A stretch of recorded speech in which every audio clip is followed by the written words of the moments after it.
हूँ मानसी सुदर्शन। आप देख रहे हैं सिटी न्यूज। मैं आप सभी दर्शकों का करती हूँ स्वागत। अब बढ़ते हैं खबरों की तरफ। अयोध्या के रामप्रसाद बिस्मिल वार्ड के लोगों में गुस्सा फूटा। जल निगम द्वारा पाइपलाइन बिछाने के बाद सड़कों को उसी दशा में छोड़ दिया गया और अब लोगों का उस रोड पर चलना दूभर हो चुका है। मिट्टी हटाई नहीं गई, ईंट बिछाई नहीं गई, जिससे लोग रोज गिर रहे हैं। मोहल्ले के लोगों ने बताया कि रोज 2-4 लोग गिरकर चोटिल हो जाते हैं।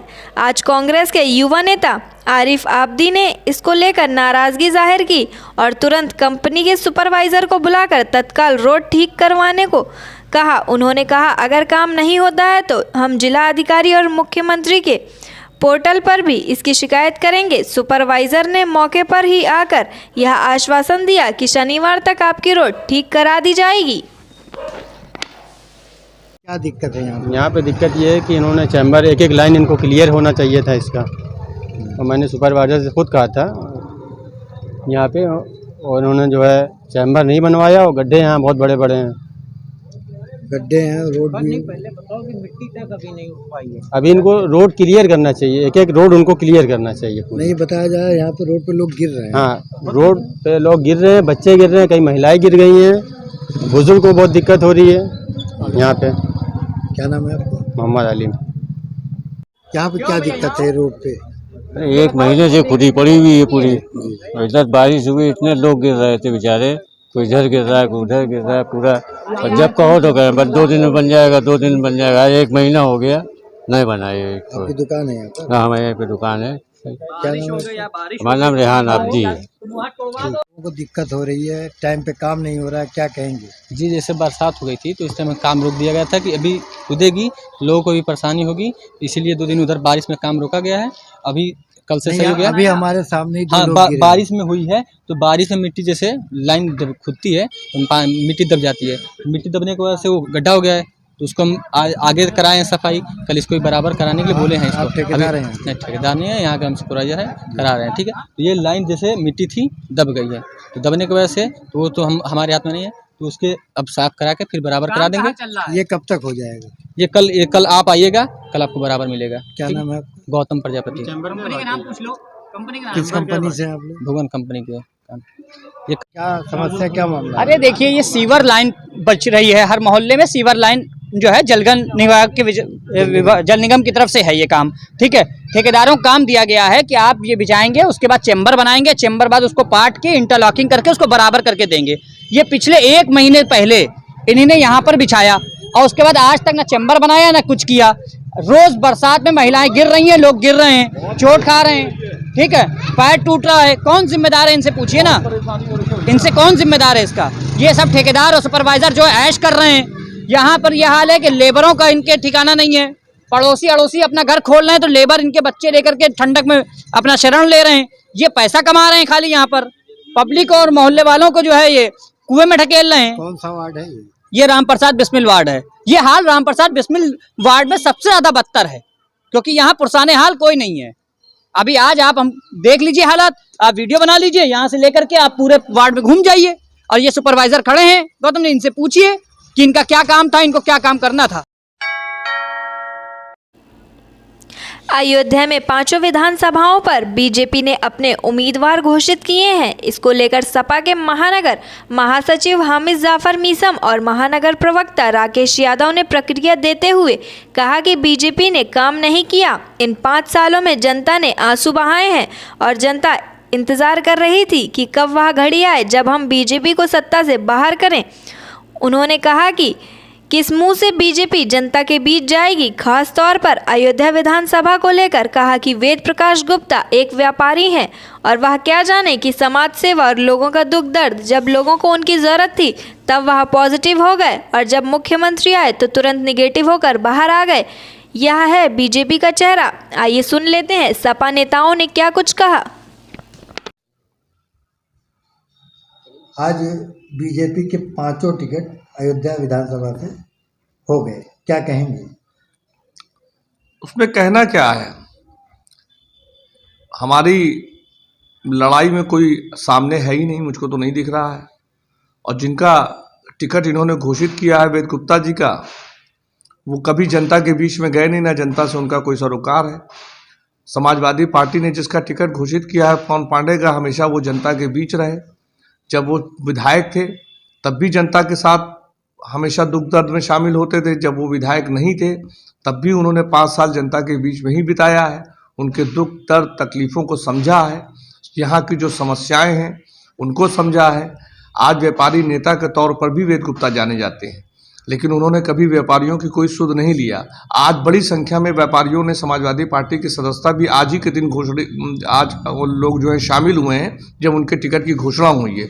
सारे व्यापारी आज जो है समाजवादी पार्टी की सदस्यता लिए हैं। तो आज उन्होंने अगर व्यापारी नेता के तौर पे भी वो विफल है, विधायक के तौर पे विफल है, और जनता अब मन बना चुकी है। 2022 में श्री अखिलेश यादव को मुख्यमंत्री देखना चाहती है वो, और 2022 में मुख्यमंत्री उनको बनाएगी। 5 लोग फिर रिपीट किए गए हैं, कितना कड़ा मुकाबला है आपका? कोई मुकाबला नहीं, उनसे कोई मुकाबला क्या मतलब? जो जनता के बीच रहा है जनता उसको वोट देगी, सीधी सी बात है भाई। जनता के बीच में जिन्होंने काम किया है, जनता के बीच का दुख दर्द बांटा है, जिनके दुख में शामिल हुए हैं, आज व्यापारियों को अयोध्या में उजाड़ा जा रहा है। आज जो है उनका कोई पुरसाने हाल नहीं है। तो आप जनता से में क्या काम किया है? कोरोना काल में जो है वो जनता जो है वो ऑक्सीजन के अभाव में मर गई, उसको कोई सुविधाएं नहीं। आप जो है यही वेद गुप्ता जिनका आज टिकट हुआ है, कोरोना काल के अंदर जो है वो क्वारंटाइन हो गए थे, और जब योगी जी आने लगे तो तुरंत जो है वो निगेटिव हो गए। तो यानी जब आपको जनता के बीच में दुख दर्द बांटना था, जब आपको जनता की सहायता करना था, तब आप पॉजिटिव थे, और जब आपका मुख्यमंत्री यहाँ आने लगा तो आप निगेटिव हो गए। तो जनता सब देख चुकी है, सारी चीज़ों को समझ चुकी है, सबको मालूम है कि जनता के बीच में कौन रहा है, जनता के बीच काम किसने किया है। जनता उसको ही चुनाव में अब की विजय श्री दिलाएगी। यहाँ पवन पांडे एक प्रचंड बहुमत से जीतेंगे, जीत नहीं प्रचंड बहुमत से जीतेंगे, और समाजवादी पार्टी की सरकार बनना तय है। अभी तक आपके 3 ही टिकट फाइनल हुए हैं, 2 विधानसभा बाकी है, क्यों? कोई वजह नहीं, वो भी फाइनल हो जाएगा भाई। हर चीज़ जो है वो कोई किसी का फाइनल होने में या रुकने में कोई चीज़ों का वो तो सब शीर्ष नेतृत्व का काम है, और सब हमारा टिकट धीरे धीरे सारे घोषित हो रहे हैं। कितनी सीटें जीतने जा रहे हैं आप? हम लोग तो 400। आप राष्ट्रीय अध्यक्ष जी ने जो कहा है, देखिए जो पश्चिम से चुनाव शुरू होगा उसमें इनका खाता नहीं खुलेगा।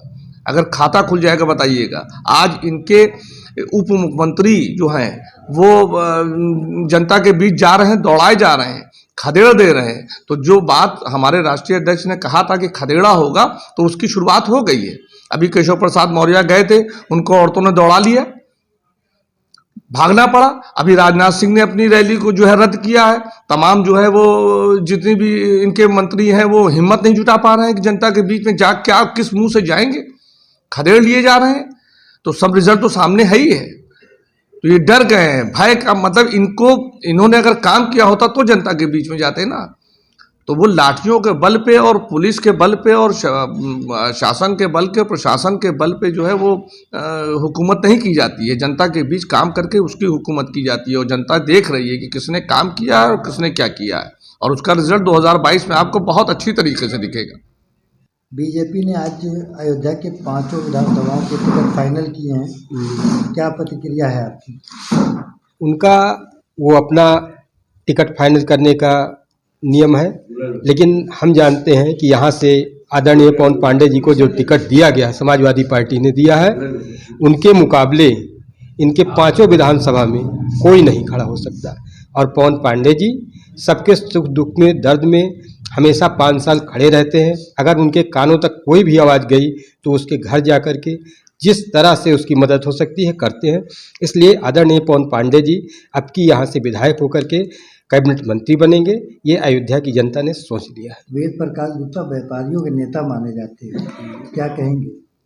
व्यापारियों के नेता माने जाते तो हैं, लेकिन वो व्यापारियों के नेता हैं नहीं।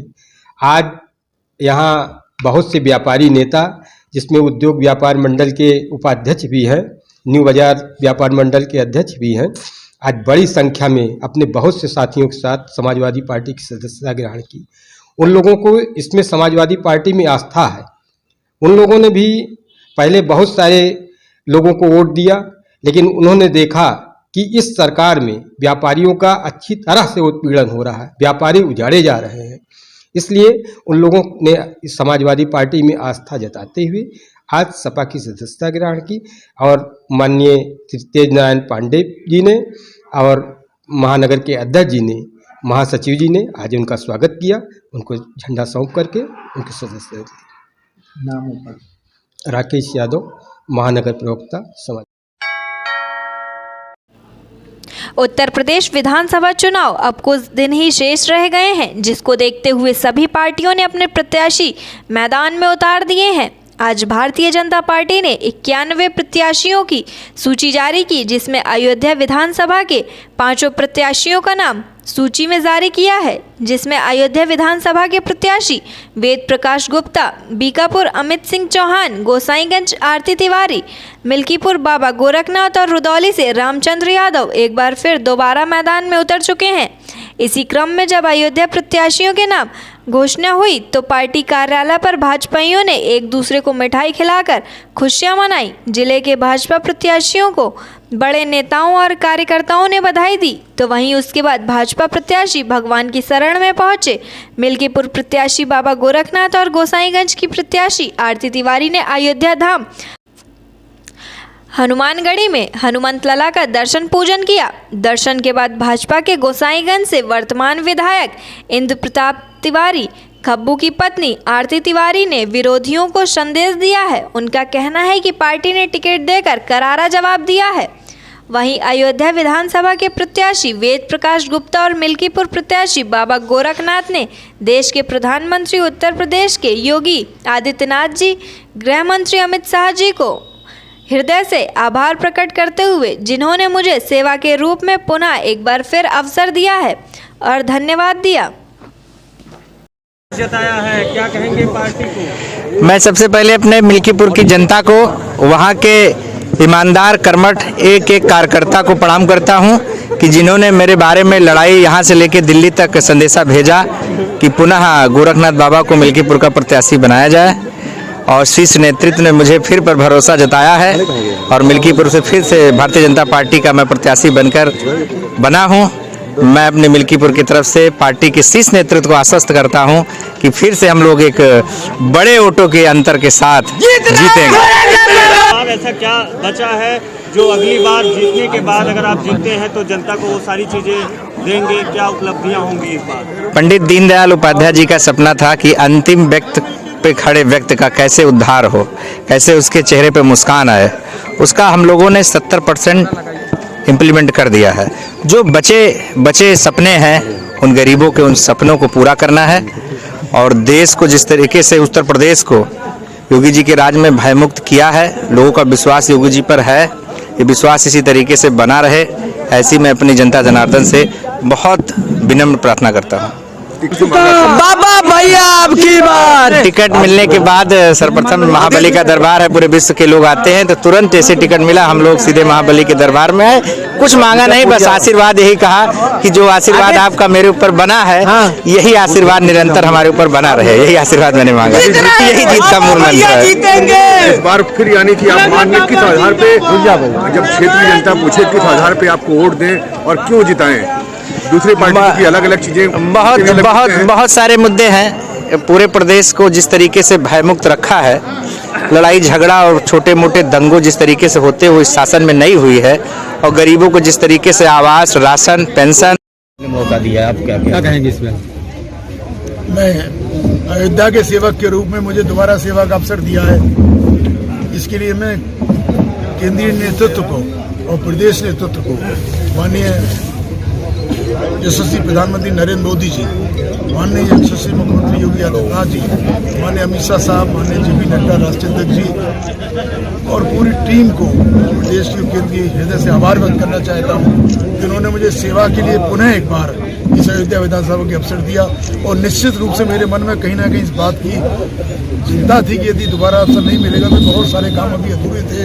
राम मंदिर भी बनना है, अयोध्या का भी जो विकास था, कोरोना काल की वजह से जो थोड़ा दिक्कतें आई थी 2.25 वर्ष की, तो निश्चित रूप से मैं हृदय से आभार व्यक्त करता हूँ केंद्रीय नेतृत्व का, और माननीय मोदी जी का, माननीय अमित शाह साहब का, माननीय जेपी नड्डा साहब का, माननीय योगी आदित्यनाथ जी का, माननीय स्वतंत्र सिंह जी का, माननीय सुनील बंसल जी का, कि उन सब लोगों ने मुझ पर विश्वास व्यक्त किया। और यहाँ की महान जनता, अयोध्या विधानसभा के पूज्य संत महंत और यहाँ के अयोध्यावासी, इन सब लोगों ने पिछली बार भी मुझे प्रचंड बहुमत के साथ जिताया था, आशीर्वाद दिया था। और मुझे लगता है कि इसके बाद तो अयोध्या में इतना काम हुआ है, अयोध्या का विकास, अयोध्या विश्व स्तरीय नगरी बनने की दिशा में अग्रसर है। और अयोध्या उसका पौराणिक, धार्मिक और सांस्कृतिक महत्व के साथ पर्यटन के रूप में अयोध्या विश्व स्तर पर चमकने जा रही। माननीय प्रधानमंत्री की कृपा से, माननीय मुख्यमंत्री की, तो निश्चित रूप से उसका प्रतिनिधित्व करने का, सेवा करने का अवसर मुझे मिला है। मैं कह सकता हूँ आने वाले समय में अयोध्या पूरे विश्व को आलोकित करेगी और विश्व में अपना विस्तृत स्थान बनाएगी। मुद्दा क्या रहेगा आपकी? मुद्दा क्या रहेगा आपका? मेन मुद्दा क्या रहेगा? मुद्दा तो हमारा मुद्दा तो विकास का है, सबका साथ, सबका विकास, सबका विश्वास, जो प्रधानमंत्री नरेंद्र मोदी जी का एक संकल्प है, हम लोग उसको पूरा करने का काम कर रहे हैं। और अयोध्या विश्व स्तरीय नगरी बनेगी, मैंने भी कहा, यही हमारा मोटो था। तो माननीय प्रधानमंत्री, माननीय मुख्यमंत्री जी के नेतृत्व में हम अयोध्या का सतत विकास, अयोध्या का जो पौराणिक महत्व है, इसके साथ नमन करूँ। आप तक टिकट फाइनल हुआ है और आप आज भगवान के पास शरण में आए हैं।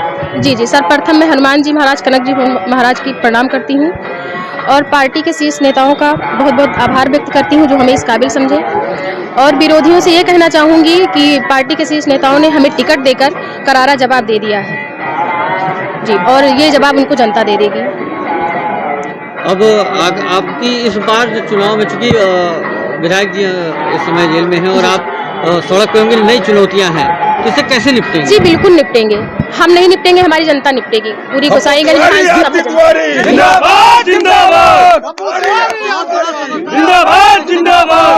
आपके प्रति है, बहुत लोग आपके और विधायक जी की फोटो को लेकर के लगातार टिकट की मांग कर रहे थे, आज टिकट भी फाइनल हुआ। ये जनता का प्रेम है जो दिख रहा है और ये 10 तारीख को पता चल जाएगा। जो जी जिंदाबाद जिंदाबाद जिंदाबाद जिंदाबाद। हनुमान गढ़ी पे टिकट फाइनल होने के बाद हनुमान जी से क्या आग्रह किया है, क्या मांगा है? जी बिल्कुल, विरोधियों को जवाब देने के लिए, अपनी जीत के लिए और अपने पति के रिहाई के लिए। राम मंदिर फैसला आने के बाद अयोध्या के प्रति लोगों की रुचि बढ़ती जा रही है। इसी को देखते हुए अयोध्या में बड़े बड़े मॉल और होटलों का निर्माण हो रहा है। इसी क्रम में अयोध्या की भव्यता और बढ़ाएगा RBS होटल, जिसका शुभारंभ रंग महल के महंत ने फीता काट कर किया।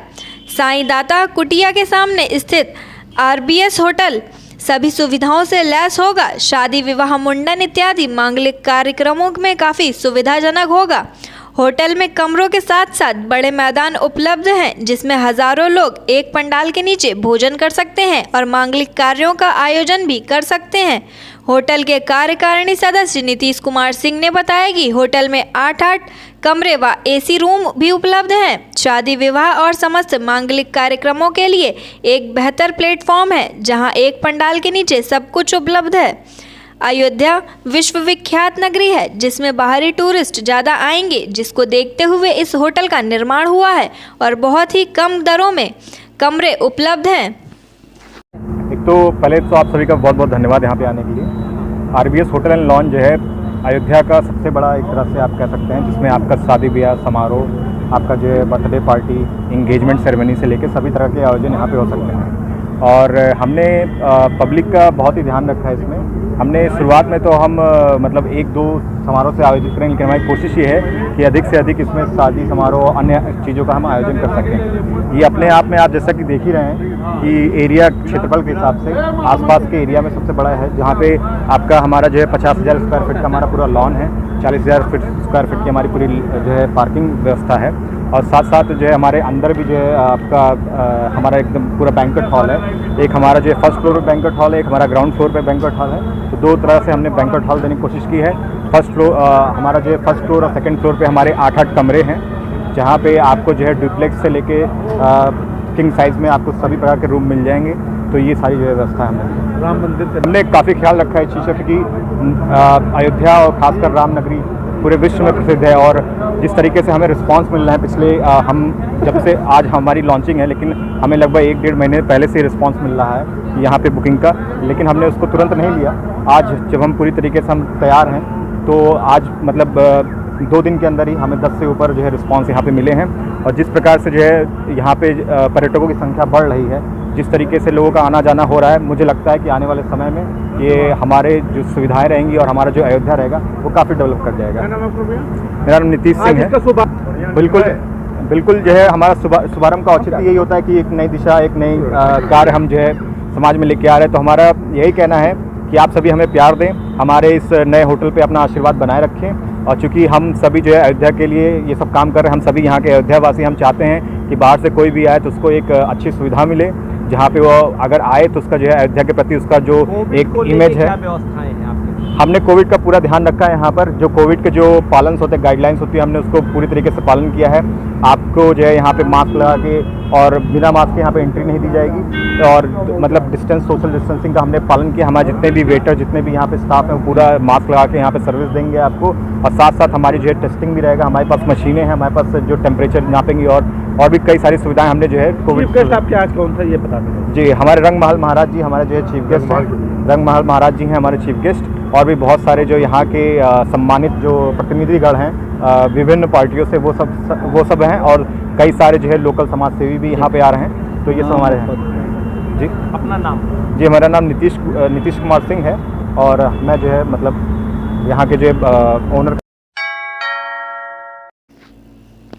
अयोध्या में कोहरे व कड़ाके की ठंड की वजह से अयोध्या कैंट रेलवे स्टेशन से जाने वाली 3 एक्सप्रेस ट्रेन हुई लेट। यात्रियों को काफ़ी दिक्कतों का सामना करना पड़ा। वहीं अयोध्या के कैंट मुख्य टिकट निरीक्षक अभिमन्यु सिंह ने बताया कि कामाख्या गांधीधाम एक्सप्रेस अपने निर्धारित समय से 2 घंटे लेट और गंगा सतलज एक्सप्रेस 3 घंटे लेट, वहीं दून एक्सप्रेस ट्रेन लगभग 4.5 घंटे लेट होने के कारण यात्रियों को ठंड के मौसम में काफ़ी दिक्कतों का सामना करना पड़ा और घंटों ट्रेन का इंतज़ार करना पड़ा। मैं मुख्य टिकट निरीक्षक अयोध्या कैंट अभिमन्यु सिंह। कोहरा और ठंड को देखते हुए हमारे यहाँ अभी 3 ट्रेनें विलम्ब से चल रही हैं। कामाख्या गांधीधाम, गंगा सतलज और दून एक्सप्रेस। दून एक्सप्रेस 4 घंटे लेट चल रही है, गंगा सतलज 3 घंटे है, कामाख्या 2 घंटे है। नहीं, जब ठंड हो जाती है तभी कोहरा रहता है, तभी लेट चलती है। अगर यात्रियों को दिक्कत भी हो रही है इसमें? अब यात्रियों को तो थोड़ा प्रॉब्लम होगा ही, ठंड के कारण तो वैसे भी दिक्कत है। ठंड बहुत पड़ रही है इस समय। अयोध्या के फैजाबाद नगर के जनौरा मोहल्ले में रहने वाले परिवार की युवती अर्पिता काल्पनिक नाम से, जो कि शहर के ही नाका स्थित एक मार्ट पर काम करती थी, संदिग्ध अवस्था में गायब हो गई। युवती के पिता रामेश्वर काल्पनिक नाम ने कोतवाली नगर में अज्ञात के खिलाफ तहरीर देते हुए लिखा है कि उसकी बेटी 21 जनवरी को नाका स्थित मार्ट पर काम करने गई, पर शाम को वहां से निकलने के बाद घर नहीं पहुंची। तहरीर में उसने बेटी को अज्ञात युवक को बहला फुसलाकर भगा ले जाने की बात कही है। पिता की तहरीर पर नगर कोतवाली में युवती की गुमशुदगी दर्ज कराते हुए अज्ञात के खिलाफ मुकदमा दर्ज कर लिया गया है। बताते चलें कि गुमशुदा के परिजन मुख्य रूप से जनपद अयोध्या के तहसील मिल्कीपुर की स्थानीय निवासी हैं। परिवार नगर कोतवाली क्षेत्र के जनौरा मोहल्ले में किराए पर कमरा लेकर रहता है। जी है, मतलब हमारी जेठ की लड़की है, वो 21 तारीख को वहाँ काम करती थी, तो उसने मतलब जो जॉब से निकाल दिया। इस डिप्रेशन में आके वो घर न जाके वो कहाँ चली गई हमें कुछ पता नहीं चल रहा। हमने पुलिस को कन्फर्म किया है, अभी कुछ हमें खबर नहीं मिली उसकी। उससे बोल रहे हैं कि हम ढूंढ रहे हैं, अब क्या ढूंढ रहे हैं हमें तो कुछ समझ में नहीं आ रहा है। बताया कि मतलब वो थोड़ा सामान क्या किया वो जाने, लेकिन उन्होंने ये कहा कि सामान इधर उधर की थी, तो इसलिए हमने निकाल दिया उससे घर, उस नौकरी से। और नौकरी से निकलने के कारण वो डिप्रेशन में चली गई, क्या प्रॉब्लम हो गया, इस वजह से वो घर नहीं पहुंची। किस मार्ट काम करती? डेयरी मार्ट में। ये कहाँ पड़ता है? हनुमानगढ़ी के मतलब घर के उसके थोड़ी दूर पे, 10 मिनट का रास्ता है, ज्यादा दूर नहीं है घर से। अर्चिता पांडे, अर्चना पांडे।